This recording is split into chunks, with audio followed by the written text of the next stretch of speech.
சற்று முன் வெளியான மிக முக்கியமான தகவல். முதலமைச்சர் விஜய் அறிவித்த மிக முக்கியமான தகவல் வெளியாகியுள்ளது. அது என்னென்ன என்பதை இங்கே பார்ப்போம். நீங்க மறக்காம வீடியோக்கு ஒரு லைக் பண்ணிட்டு சேனலை சப்ஸ்கிரைப் பண்ணிட்டு வீடியோ ஸ்கிப் பண்ணாம முழுமையா பாருங்க.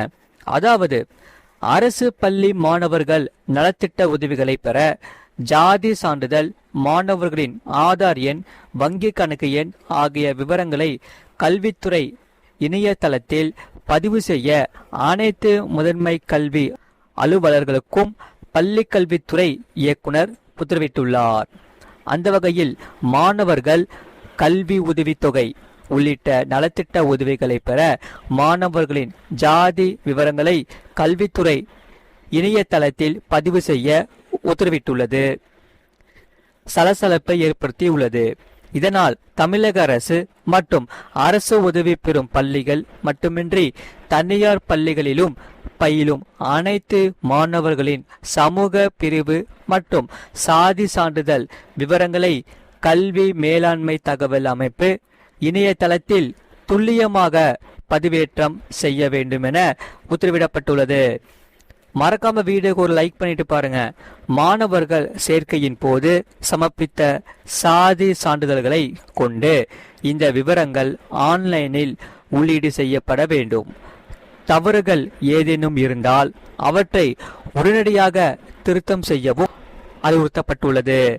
சாதி ஏற்றத்தாழ்வுகளை ஒழிக்க வேண்டும் என்பதே சமூகத்தை காண துடிக்கும் அனைவரின் விருப்பமும் ஆகும்.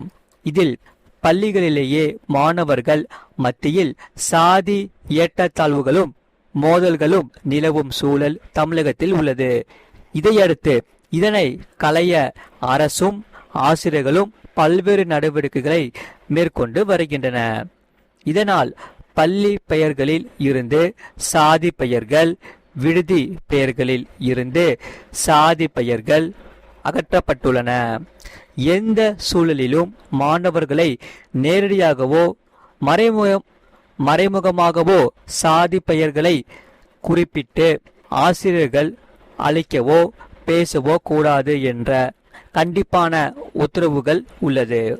சாதியை அடையாளப்படுத்தும் வகையில் கைகளில் கயிறுகள், நெற்றியில் பொட்டு ஆகியவை கணிக்க கூடாது.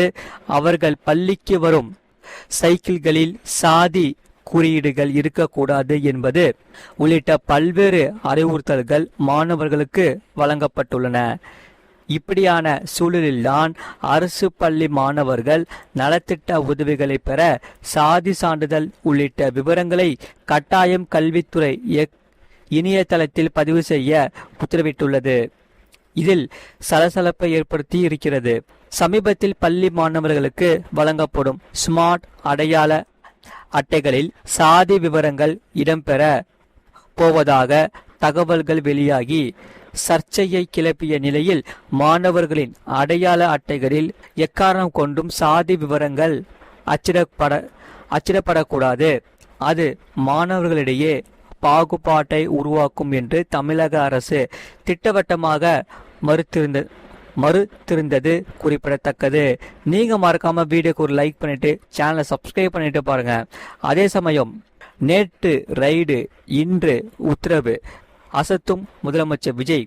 அதாவது சைதாப்பேட்டை MC ராஜா சமூக நீதி விடுதியில் முதல்வர் விஜய் திடீர் ஆய்வு மேற்கொண்டார். ஆய்வின் போது மாணவர்கள் பல்வேறு கோரிக்கைகளை முன்வைத்திருந்தன. அப்படி இருக்கையில் கோரிக்கைகளை உடனடியாக நிறைவேற்ற சமூக நீதி நலத்துறை தற்போது உத்தரவிட்டிருக்கிறது. அது என்னவென்றால், திடீர் ஆய்வை தொடர்ந்து மாணவர்களின் கோரிக்கைகளை நிறைவேற்ற அமைச்சகம் உத்தரவிட்டிருப்பது மாணவர்களிடையே வரவேற்பை பெற்றிருக்கிறது. நீங்க மறக்காம வீடியோக்கு ஒரு லைக் பண்ணிட்டு பாருங்க. அதாவது அரசு வெளியிட்டிருக்கும் உத்தரவில் விடுதி மாணவர்களின் உணவு தரத்தை ஆய்வு செய்ய கண்காணிப்பு குழு அமைக்கப்பட்டிருக்கிறது. இதில் 2 பேர் நியமிக்கப்பட்டிருக்கின்றன. மாணவர்களின் உணவு பட்டியல் மாற்றி அமைக்கப்பட்டிருக்கிறது. LPG கேஸ் தட்டுப்பாடு காரணமாகவே நிறுத்தி வைக்கப்பட்டிருந்த சப்பாத்தி, இட்லி உணவு விநியோகம் மீண்டும் தொடங்கப்படும். மூடப்பட்டிருந்த கைப்பந்து விளையாட்டு மைதானம் மீண்டும் பயன்பாட்டுக்கு திறக்கப்படும். இனி மாணவர்கள் இரவு 12 மணி வரை விடுதிக்குள் அனுமதிக்கப்படுவார்கள் என்று அரசு வெளியிட்டிருக்கும் உத்தரவில் தெரிவிக்கப்பட்டிருக்கிறது.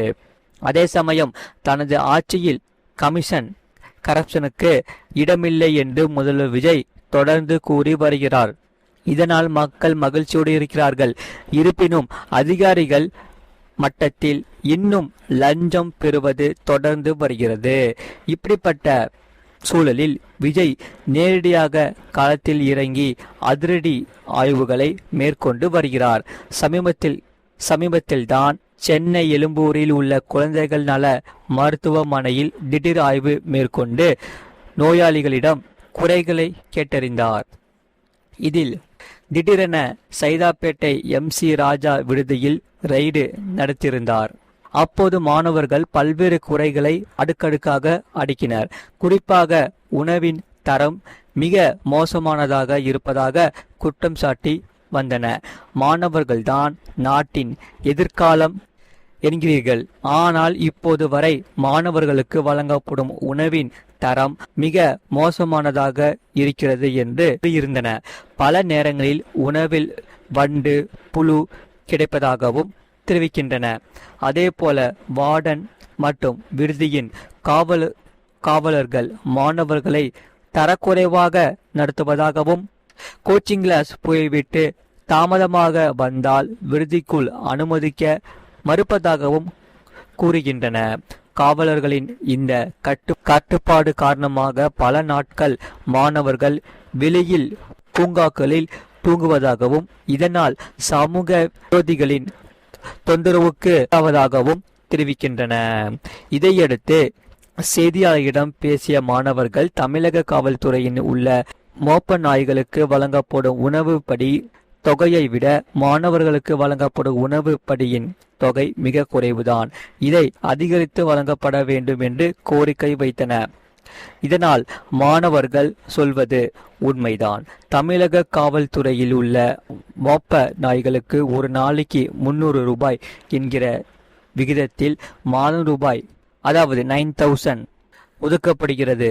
ஆனால் விடுதியில் தங்கி பயிலும் அரசு கல்லூரி மாணவர்களுக்கு ஒரு நாளைக்கு ரூபாய் 50 என மாதம் வெறும் 1500 மட்டுமே உணவு படியாக வழங்கப்படுகிறது. இதை உயர்த்த வேண்டும் என்று மாணவர் அமைப்புகள் நீண்ட காலமாக போராடி வருகின்றன. இப்படி இருக்கையில்தான் மாணவர்களின் கோரிக்கையை நிறைவேற்ற அரசு உத்தரவு பிறப்பித்திருக்கிறது. அப்படியெனில் மாணவர்களின் உணவு படி தொகை உயர்த்தப்படுமா என்று கேள்வி எழுந்திருக்கிறது. நீங்க மறக்காம வீடியோக்கு ஒரு லைக் பண்ணிக்கோங்க, சேனலை சப்ஸ்கிரைப் பண்ணிக்கோங்க. இந்த செய்தியை பத்தி நீங்க என்ன சொல்றீங்கிறத உங்க கருத்துக்களை என்னன்னு கமெண்ட் செக்ஷன்ல மறக்காம கமெண்ட் பண்ணிக்கோங்க. இனி அடுத்த வரக்கூடிய நாட்களில் இந்த மாதிரியான மிகவும் தரம் வாய்ந்த பொருட்கள், அதாவது மாணவர்களுக்கான மிக தரமான உணவுப் பொருட்கள் மாணவர்களுக்கு அளிக்குமாறு, அனைத்து மாணவர்களுக்கு தரம் வாய்ந்த உணவுப் பொருட்கள் இருக்குமாறு இனி அடுத்து வரக்கூடிய நாட்களில் சொல்லப்படுகிறார்கள். நீங்க மறக்காம வீடியோக்கு ஒரு லைக் பண்ணிட்டு சேனலை சப்ஸ்கிரைப் பண்ணிட்டு பக்கத்துல பெல் பட்டனையும் கிளிக் பண்ணி வச்சுக்கோங்க. அப்பதான் நம்ம போடுற வீடியோஸ் எல்லாமே உங்களுக்கு ரெகுலராக காமிக்கும். அதே சமயம் உங்க நண்பர்கள் தெரியப்பட்டவும் இந்த வீடியோ கண்டிப்பாக ஷேர் பண்ணிக்கோங்க. அவங்களும் இந்த வீடியோ பார்த்து பயன்பெற்று கொள்ளட்டும். இவ்வளோ நேரம் முழுமையாக வீடியோ பார்த்ததுக்கு மிக்க நன்றி. மீண்டும் அடுத்த வீடியோவில் நம்ம கண்டிப்பாக சந்திப்போம். நன்றி, வணக்கம்.